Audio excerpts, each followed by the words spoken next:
Good morning बच्चों। आज हम 8th की साइंस की वर्कशीट करेंगे। Worksheet number 18। डेट है बेटा आज 2 दिसंबर।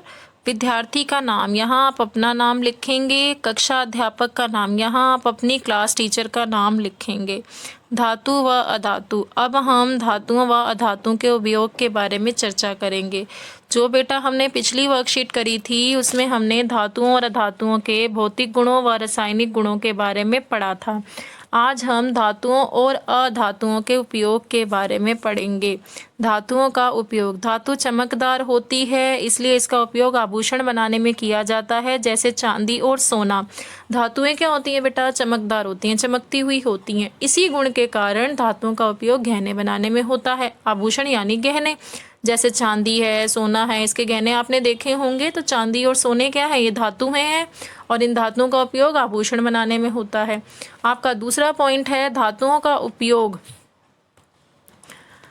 मशीनरी, ऑटोमोबाइल, हवाई जहाज, ट्रेन आदि बनाने में किया जाता है। जो धातुएं हैं इनका उपयोग मशीनें बनाने में, ऑटोमोबाइल में, ट्रेन बनाने में, हवाई जहाज बनाने में होता है। ठीक है। तीसरा पॉइंट क्या दिया है? घर की छतें बनाने में भी एल्यूमिनियम और लोहे की जो चादरें हैं इनका इस्तेमाल होता है। एल्यूमिनियम और लोहे क्या है? ये भी धातुएं हैं, तो इनकी चादरों का इस्तेमाल घरों की छत बनाने में होता है। अगला पॉइंट आपका, धातुएं विद्युत की सुचालक होती है, यानी अपने में से विद्युत धारा को प्रवाहित होने देती हैं, अपने में से करंट को पास होने देती हैं। इसीलिए बिजली के उपकरणों को बनाने में इन धातुओं का उपयोग होता है, क्योंकि ये क्या है? विद्युत की सुचालक हैं। आपका अगला पॉइंट है धातुएं ऊष्मा की भी सुचालक होती हैं। विद्युत की सुचालक होने के साथ साथ अपने में से हीट को भी पास होने देती हैं, ऊष्मा को भी पास होने देती हैं। ठीक है। ऊष्मा का चालन होता है धातुओं में, संवहन होता है जिसे कहें। इसलिए इनका उपयोग खाना पकाने के बर्तनों को बनाने के लिए किया जाता है। जो खाना पकाने के बर्तन है इसलिए धातु के बने होते हैं, क्योंकि अपने में से हीट को पास होने दे रहे हैं। हीट पास होगी तभी तो खाना बनेगा। तो जैसे लोहा है, कॉपर है और एल्यूमिनियम है, इन धातुओं का उपयोग खाना बनाने के बर्तनों को बनाने में होता है। अगला पॉइंट, थर्मामीटर में मरकरी का उपयोग होता है। मरकरी को हम पारा भी बोलते हैं। ठीक है। तो जो मरकरी धातु है उसका उपयोग थर्मामीटर में होता है। ये देखिए आपको यहाँ थर्मामीटर दिखाया है, यहाँ पारा है। जब हम तापमान मापते हैं तो यही पारा जो है ये यहाँ ऊपर चढ़ जाता है, जिससे हम रीडिंग नोट कर पाते हैं। आगे आपको दिया गया है अधातुओं के उपयोग। कार्बन क्या है? एक अधातु है। सभी जीवों और अनेक उत्पादों में मौजूद होती है कार्बन। हमारे खाद्य पदार्थ है उनमें भी कार्बन मौजूद है।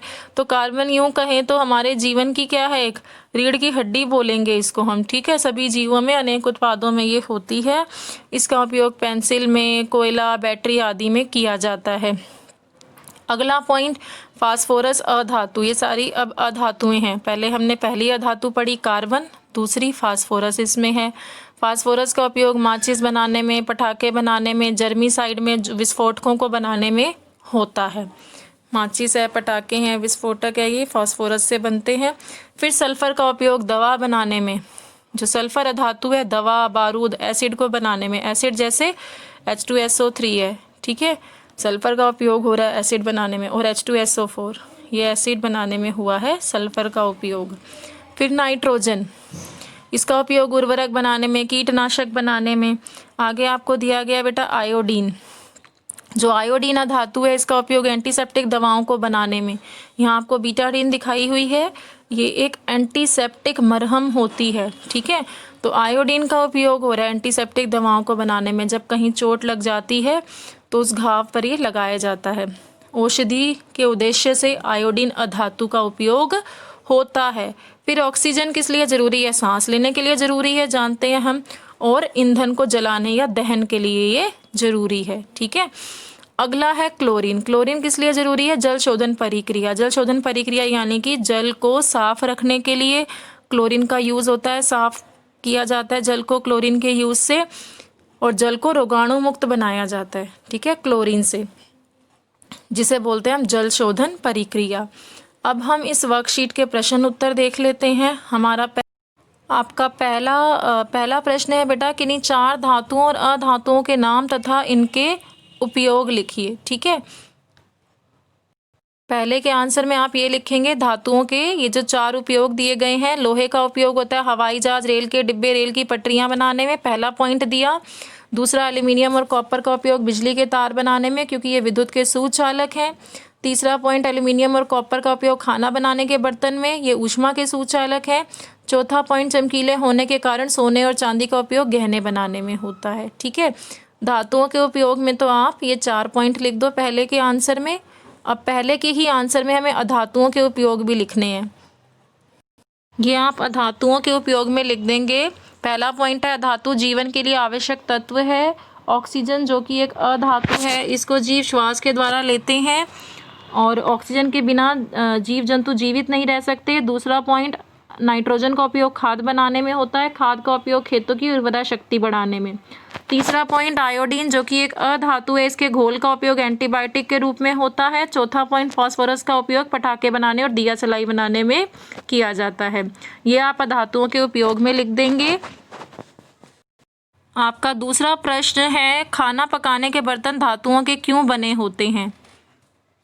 दूसरे के आंसर में आप यहाँ से लिखेंगे, धातुएं ऊष्मा की सुचालक होती हैं, इसलिए इनका उपयोग खाना पकाने के बर्तनों को बनाने के लिए किया जाता है, जैसे लोहा, कॉपर और एल्यूमिनियम। ये जो मैंने निशान लगाया है ये आप दूसरे के आंसर में लिख लेंगे। आपका तीसरा प्रश्न है, पटाखे जलाना हानिकारक क्यों होता है? ठीक है, आप इसका आंसर लिखेंगे। तीसरे के आंसर में आप लिखेंगे, पटाखों में जिन रसायनों का इस्तेमाल किया जाता है वह बेहद खतरनाक है। इनसे ज़्यादा धुआं और ध्वनि प्रदूषण होता है। इनसे हमें दमे की बीमारी, हृदय की बीमारी, फेफड़े की बीमारी आदि हो जाती हैं। ठीक है, ये आप तीसरे के आंसर लिख लेंगे। आपका चौथा प्रश्न है, थर्मामीटर का कार्य बताइए। चौथे का आंसर आप लिखेंगे, थर्मामीटर का उपयोग तापमान मापने में किया जाता है। ये मैंने इसका यहाँ आंसर लिखा है चौथे का, ये आप नोट कर लेंगे। प्रश्न नंबर 5वां, चोट पर लगाने वाली दवा में किस अधातु का उपयोग होता है? आपका प्रश्न नंबर 5वें का आंसर आएगा आयोडीन। ठीक है, 5वें के आंसर में आप लिखेंगे आयोडीन। अब आप इस वर्कशीट के क्वेश्चन आंसर कर लीजिए। Thank you for watching my video.